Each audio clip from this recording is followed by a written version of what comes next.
თუ ცოტა ხანს დაველოდები მეგობრებო, რამოდენიმე ადამიანი გამოჩნდეს. რაღაც თითქოს სპეციალურად აქტივობა არის რაღაცა დაბლოკილი. ამ ბოლო დღეებში ვატყობ. გამოჩნდეს ვინმე და მინდა ვისაუბრო დღევანდელ მნიშვნელოვან დღეზე. იმედია ხმა კარგად ისმის, ვინმე დამიწერეთ.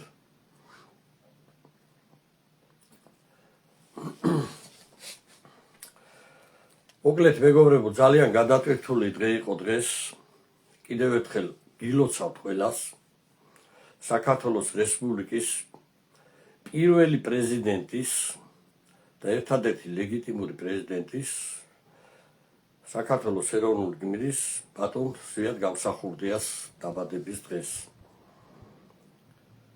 როდესაც ვამბობ ჩვენ რომ ერთადერთი პრეზიდენტი საქართველოს რესპუბლიკისა, სამართლებრივად ვინც იცის და ჩახედულია, მიხვდება რომ საქართველოს რესპუბლიკას, რომელზეც დგას საქართველოს დამოუკიდებლობა, მეტი პრეზიდენტი არ ყოლია.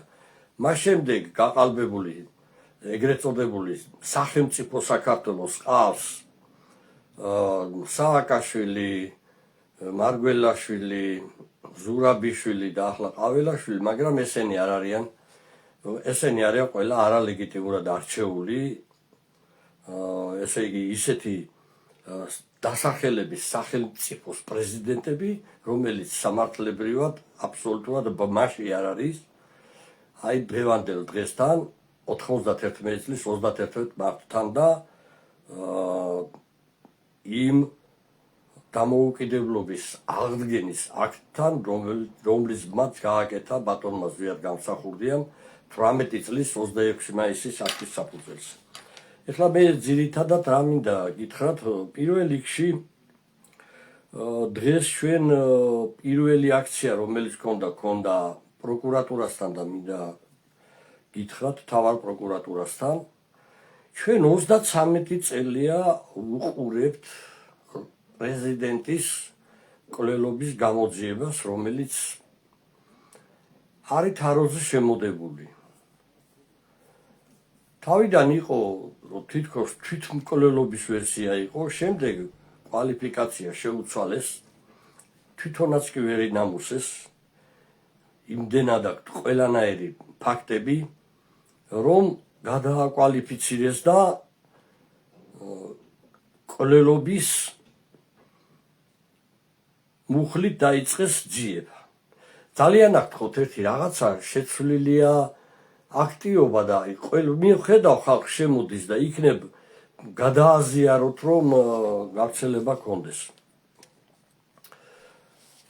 ჩვენ შევიტანეთ დღეს მთავარ პროკურატურაში ქართველთა დიდმა გაერთიანებამ მოთხოვნა, კაი თქვათ ვერ გამოიძიეხო, გაგვაგებინეთ ამ 33 წლის მანძილზე რას იძიებდით. რა არის გამოძიებული, ხო უნდა გვაჩვენოთ.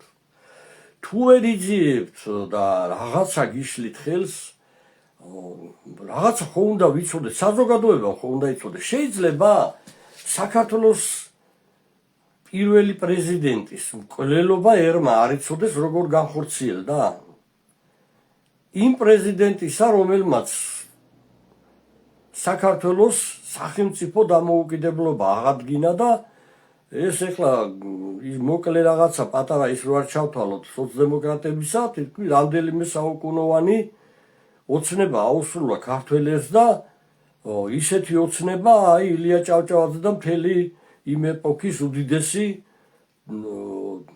წარმომადგენლები რო ოცნებობდნენ. კაცმა ეს შეძლო უსისხლოდ და უიარაღოთ გაიყვანა ქვეყანა და აღადგინა ქვეყნის დამოუკიდებლობა. აღიარეს საქართველოს ეროვნული გმირი, საქართველოს პირველი პრეზიდენტი, ერთადერთი ლეგიტიმური პრეზიდენტი. თავი გასწირა ყველაფერზე და რეფერენდუმი ისეთი რაღაცა გააკეთა, წარმოიდგინეთ ამ კაცმა გახვეული იყო მთლიანად, ესე იგი კაკებეშნიკების გარემოცვაში, პარლამენტში უმრავლესობა კაკებეშნიკები უსწრნენ და კაციშვილმა არ იცოდა ტრიბუნასთან რომ მივიდა, რომ გამოაცხადა, რომ რეფერენდუმი უნდა დანიშნულიყო და 31 მარტს უნდა ჩატარებულიყო საქართველოში. არც ერთმა პარლამენტის მაშინდელი უზენაეს საბჭოს წევრმა არ იცოდა ეს და მას აქვს ახსნილი ეს, რომ ეს შეიძლება ცოცხალი არ მივეში ტრიბუნამდეო მათ. აი ასეთი ლაბირინთებში ამ კაცმა გაიარა და ბოლოს თავი დადო დამოუკიდებლობისთვის 1009-ს თავაზობდნენ ბევრი რაღაც სანაცვლოდ, მაგრამ მოწამებრივი სიკვდილი ამჯობინა. სამწუხაროდ მეგობრებო, აი ზვიად გამსახურდიას ჯინაზე რეჟიმი, რომელიც მართავს ქვეყანას და ახლა იცით კარგად, რომ ეს ის რეჟიმია, რომელმაც სწორედ ზვიად გამსახურდიას და საქართველოს არჩევანი კონსტიტუციური სახელმწიფო დაამხეს, ამიტომაც ყველანაირად ცდილობენ, რომ შავი ფარდა ჩამოაფარონ ამ უდიდეს მიღწევას და ყველანაირად ცდილობენ, რომ არ გააშუქონ, სათანადოდ პატივი არ მიაზღონ. თქვენ ხედავთ, განა შეიძლება ესეთ დაუფასებელი იყოს ახლა ზვიად გამსახურდია, რომელსაც ფაქტიურად წესიერ ჯერ რას უწოდეს ქუჩა და აბრაზეც არ აწერენ იმას, ხო და აბსოლუტურად არაფერი არ არის მისი საპატივსაცემოდ ქვეყანაში და დღეს კაცმა, რომელმაც ქვეყნის სახელმწიფოებრიობა აღადგინა და ვის ბოდიში და ვის მართლაც ეს ნაძილები, ვის ნასუფრალებს ზიან, ესე იგი არ ახსენებს პირველი პირი. ერთადერთი, ესე იგი, ახსენა პაპუაშვილმა, მე გარეთ ვარ თელი დღე, მე თაწმინდაზე ვიყავით, მე ვიყავით პატივიც, მე კოსტავასაც ეზოში ჩვენი ძველი თანამებრძოლეს გურამ მაკაცარიას და ხალხს, ძვირფას ხალხს, შემდეგ ეროვნულ ბიბლიოთეკაში ვიყავი კიდევ და ყველგან მივდივარ იმის გამო, რომ ეს ეროვნული ძალები შემოვიკრიბოთ და დიდი გაერთიანება მოვახდინოთ. და ამისთვის ვეწვალები, ეხლა მე გვიან ამიტომ შემოვედი და გვიან იმიტომ ვაკეთებ ამ პირდაპირ ეთერს და პრემიერს შეიძლება დღევანდელ ეგრეთ წოდებულ პრემიერს, ესე იგი, არ იცოდა, რომ დღეს 31 მარტი იყო, ის მარტო პრეზიდენტის ზვიად გამსახურდიას დაბადების დღე კი არა, კაცო. რეფერენდუმის დღეც ხომ არის, ხო, რაზეც დგას საქართველოს სახელმწიფო დამოუკიდებლობა. ეს უბრალო აქტი კი არ იყო, ეს იყო ყველაზე დიდი აქტი, რომელშიც მონაწილეობა მიიღეს როგორც აფხაზეთში, ისე სამაჩაბლოში. ეს კარგად უნდა ესმოდეთ ამათ პოლიტიკურად. თუმცა ახლა კაცი, რომელიც დავით გარეჯის გაცემაზე ხელს მოაწერს, ახლა იმას, ახლა იმისგან არ მიკვის მე. არც ბიძინა ივანიშვილისგან არ გაგვიგია ხმა დღეს.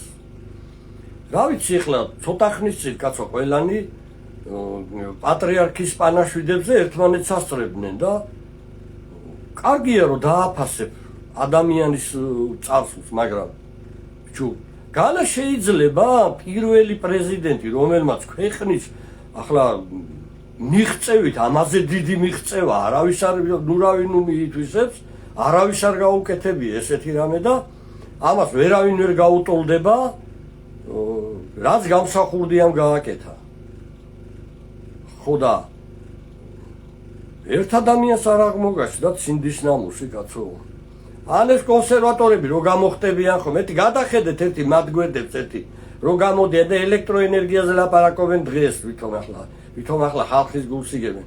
მე რომ ჩემს წინააღმდეგ რაღაცა აქვს საქმე, როგორ ზვიად გამსახურდი ეს ბიძაჩემი კი არ იყო, ანის კი არ იყო, კაცო. ეს იყო სულ ყველას ის იყო, ეს უთაყვანე სათაყვანო ადამიანი. საქართველოს პირველი პრეზიდენტი იყო. და შენი ქვეყნის დამოუკიდებლობა აღადგინა, მონობიდან გამოიყვანა ქვეყანა და შენ საერთოდ ესე იგი განა შეიძლება დაემთხეს, რომ მთელი თქვენი ორგანიზაცია არავინ და არც ერთი არ ახსენებთ. რა გაქვთ ასეთი ნაბრძანები, ვინ გიბძანათ ბიძინამ? ყველა პარტიას? აი ეგ ახართ ეგ პარტიები, სულ ყველანი თქვენ, ვისაც არ გახსოვთ ეს გამყიდველები ხართ სულ ყველანი და სულ ყველანი ხართ აი ამ დამპალი რეჟიმის ესე იგი მარიონეტები, მეტი არავინ არ ახართ თავისუფლები. საწოდავები ხართ, მეტი რა უნდა გითხრათ ახლა.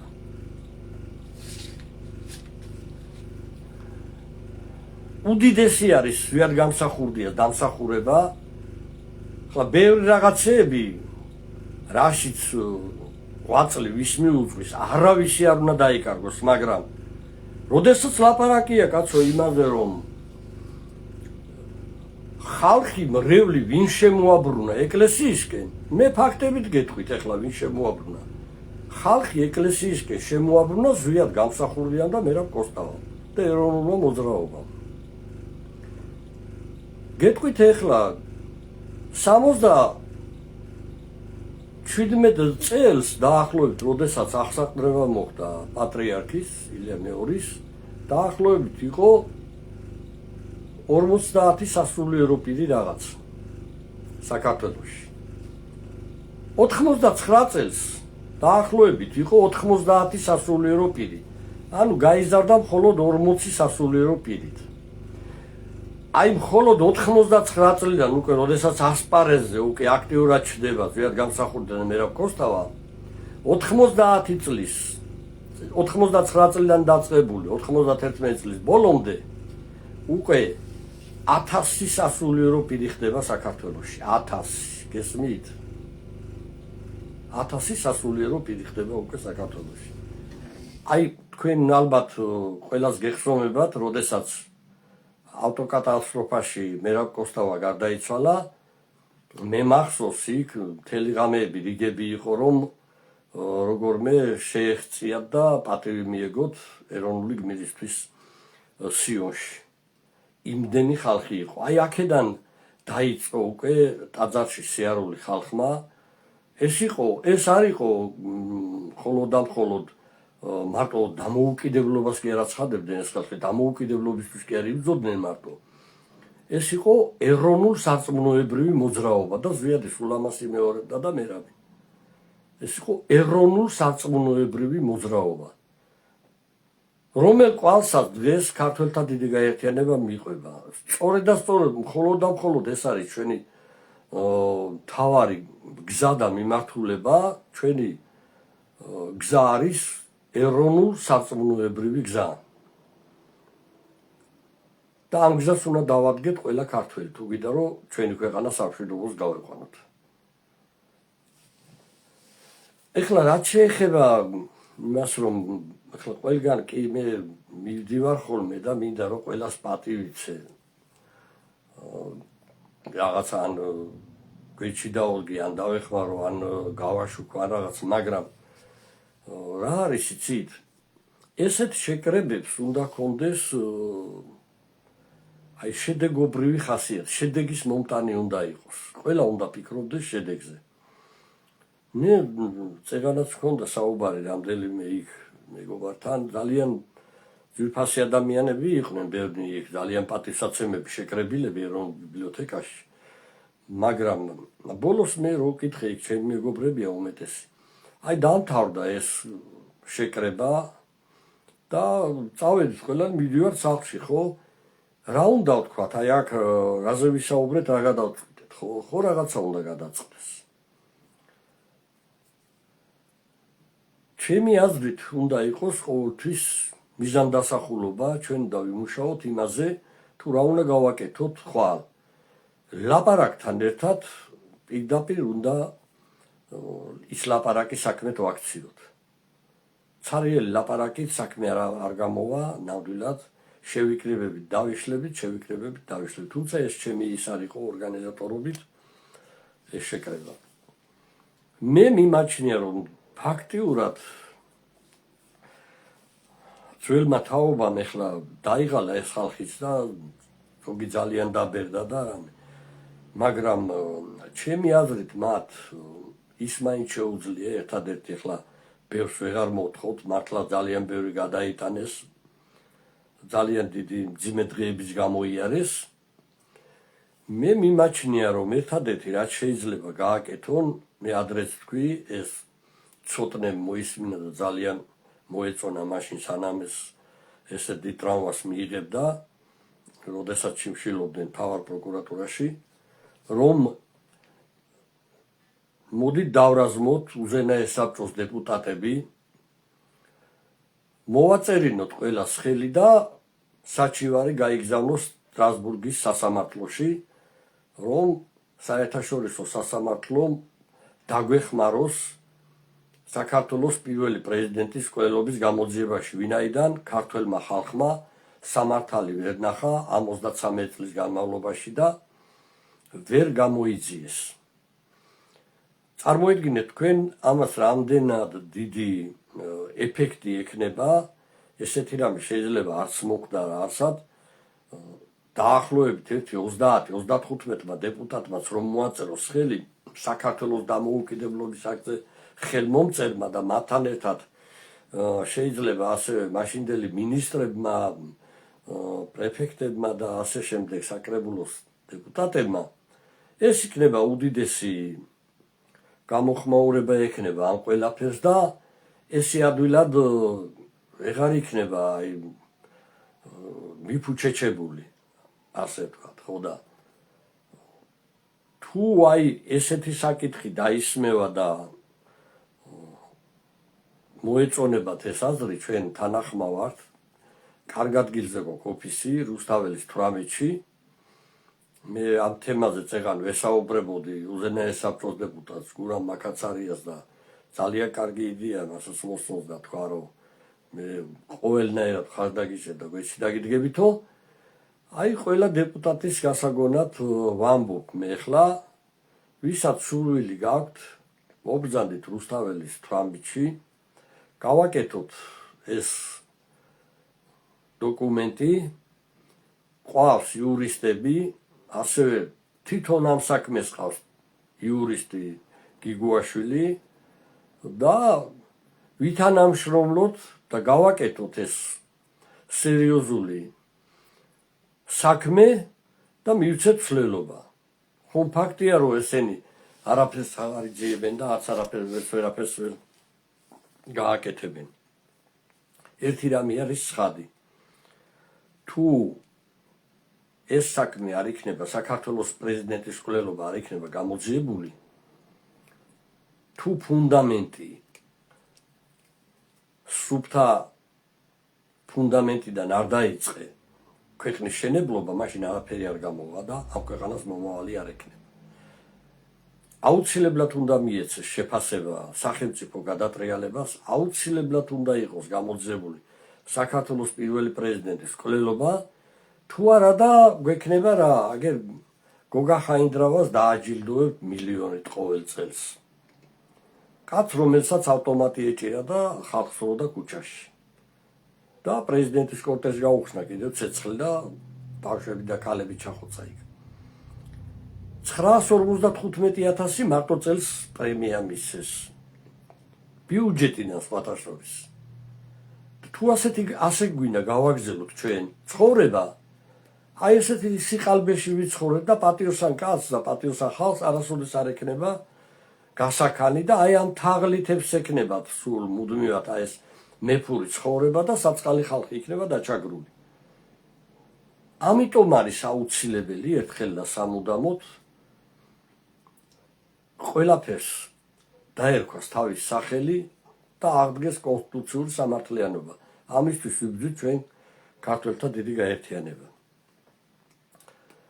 მოკლედ მეგობრებო, ძალიან გულსატკენი არის, რომ ეხლა ნახავთ თქვენ 9 აპრილის მოვა და ესე იგი ერთადერთი ეს დღესასწაულია, ეს არის ზუსტად საქართველოს დამოუკიდებლობის, ახალი საქართველოს დამოუკიდებლობის აღდგენის დღე. მაგრამ არ აღნიშნავს ჯიუტად ეს რეჟიმი, მიუხედავად იმისა, რომ კონსტიტუციაშიც უწერია ეს თარიღი, ჯიუტად 35 წლის მანძილზე არ აღნიშნავენ და იგნორირებას უკეთებენ. ამით თვითონ თავისივე კონსტიტუციასაც კი იმაშვებიან, არღვევენ. და დაინახავთ დღესაც წელსაც იგივე იქნება, წელს არ იქნება არაფერი სხვაობა. შეიძლება კიდევ უფრო ისე გააკეთონ, რომ საერთოდ გაკვირთ ახსენონ უბრალოდ. ნუ ასვისამთ, აი ეს არის სანამ ეს რეჟიმი იქნება, აი ამ მდგომარეობაში ვიქნები და ვიქნებით ვიცხოვრეთ ციხალბეში. ეს არის ყალბი ცხოვრება, ეს არის თაღლითების რეჟიმი, ეს არის გამყიდველების რეჟიმი, მეგობრებო. ეს არის ეს რეჟიმია, რომელიც მთლიანად გვიყიდის ქართულ მიწებს. შემოყავს უცხო ქვეყნის მოქალაქეები. ჯერჯერობით აი ამ ომმა ცოტათი შეაჩერა, მაგრამ ალბათ მალე ისევ განაახლებენ და დღის წესრიგში დადგება არაბული ქალაქების შენებლობა, რომელზეც კიდევ ცალკე მოგვიწევს ბრძოლა და ომი. აი ეს არის ჩვენი მძიმე რეალობა. მოკლედ მე თავს აღარ შეგაწყენთ, გულსადგენია რომ დღემდე აი ამ დღეში ვცხოვრობთ და არ არის გამოძიებული არაფერი საქართველოს პირველი პრეზიდენტის კვლელობის გარშემო არაფერი. ამიტომ არ ვიცი ჩვენ ამდენადაც შეგვეძლება ახლა ვნახოთ, მივადევნებთ თვალს რა პასუხს გაგვცეს მთავარი პროკურატურა და თუ რამეს გვაცნობებს აუცილებლად მოგაწვდით ყველა ინფორმაციას. საერთოდ ვალდებულები იყვნენ რომ ჩვენთვის ყველაფერი ეთქვათ, აქამდე რა გამოიძიეს და რა იყო. ხვალ ტრადიციულად ჩვენ რუსთაველის 18 ნომერში ქართველთა გაერთიანების ოფისში გვაქვს საზოგადოებასთან შეკრება 18 საათიდან 21 საათამდე იქ ვიქნებით და ვისაც სურვილი აქვს, ვინც ჩვენი წევრია ან უნდა გაწევრიანება, ჩვენ უკვე ხვალიდან დავიწყებთ მოწმობების გაცემას და მხოლოდ და მხოლოდ ერთი ფოტოსურათი დაჭირდებათ 2-3-ზე. დანარჩენი ყველაფერი ისევ გაკეთებული, რომ არავინ იფიქროს, რომ ფასის გადახდა მოუწევს, უფასოა. უბრალოდ უნდა მოიტანოთ ერთი ფოტოსურათი 2-3-ზე. ვინც მოიტანთ ხვალ, უკვე ხვალვე შეგვიძლია რომ დაგიმზადოთ და გადმოგცეთ. 18 საათიდან 21 საათამდე. მოკლედ დანარჩენს იქ ხვალ ოფისში გაგაცნობთ ჩვენი მომავალი რაც გვაქვს დაგეგმილი მომავალ დღეებში, რა აქციები უნდა დავგეგმოთ და როგორ იქნება, ყველაფერს გაგაცნობთ ოფისში ხვალ 18 საათიდან. მადლობ ყურადღებისთვის, მეგობრებო, და თქვენ თვითონ შეაფასეთ, ახლა გადახედეთ აი ყველა პოლიტიკური პარტიის გვერდებს აქ სოციალურ ქსელშიც დაინახავთ უკვე ვინ არის. ეს ჩვეულებრივი ლუსტრაცია მოხდა დღეს უკვე და ნათლად დაინახავთ ახლა ხალხი, რომელიც უბრალოდ ერთ პატარა სიტყვას არ გაიმეტებს საქართველოს პირველი პრეზიდენტისთვის, თავდადებული პრეზიდენტისთვის, რომელსაც მთელი გოლგოთა მოუწყეს საქართველოს დამოუკიდებლობის აღდგენისთვის, ნათელი გახდება უკვე ეს ხალხი ვინ არიან. თქვენთვის ძალიან ნათელი გახდება და აი დღევანდელ დღე ეს იქნება ლუსტრაცია, ნახეთ დაინტერესდით. დანარჩენზე მე არაფერს არ ვიტყვი. მადლობ ყურადღებისთვის.